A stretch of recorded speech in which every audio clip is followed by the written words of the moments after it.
I think a lot of women struggle with confidence.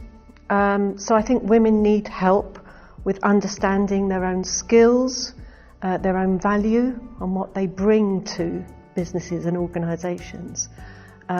Women tend to underestimate their capabilities, and so they need a lot of support to gain that confidence and understand the value that they bring. For me, those challenges have not been so great because I've always relished a challenge, and I've always seen challenges as an opportunity to stretch myself and to get noticed, actually. But I do understand what it means to doubt yourself sometimes, and you know, that has happened to me too. Which is why I think business education for women is really important. Challenges that I've experienced, I've been told they were done for my own benefit.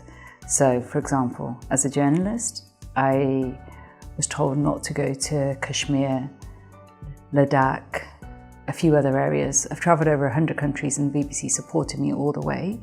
But there are some areas that they drew the line. I wonder whether they would have drawn the line had I been male, because male journalists have definitely been into those areas and reported back. And do I think a female would have done a better job in some areas? I think so, because women are able to get different types of stories. And so I think there's a role for both. In terms of other people experiencing prejudice, I think there's a lot of prejudice. I went to Davos a few weeks ago and only 18% of the participants were female, still. 8% of our boardrooms, executive boardrooms, 8% are female. So I can't imagine that, given the fact that we're 52% graduating from university and often with better grades, that we can become 8% at the boardroom because we're doing a poor job. I know that's not the case. I think on average, women earn 27% less than the male counterpart. Working for in the corporate environment for 10 years now, so I do have a few observations. So I want to mention 3 things here. Very few female CEO or exec member in both corporate and non-profit organization.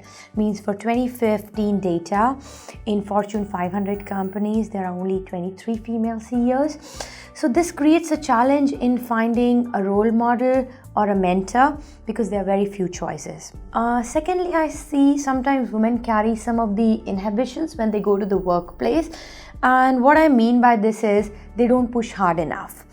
While negotiating their salary or their job title or their promotion. With my experience when I was recruiting for Truphone in a global role, I noticed that men were more negotiating on their salary and the job title than women. So, means I want to quote Sheryl Sandberg here, that we all need to lean in more and be at the table. Thirdly, I want to mention that when women are there in their mid-30s and 40s, they really find it difficult to manage their career and their family life. And it's just they have to juggle between the priorities. Sometimes they have to work 48-hour stuff in 24 hours. So I just feel we just need to keep on hanging there.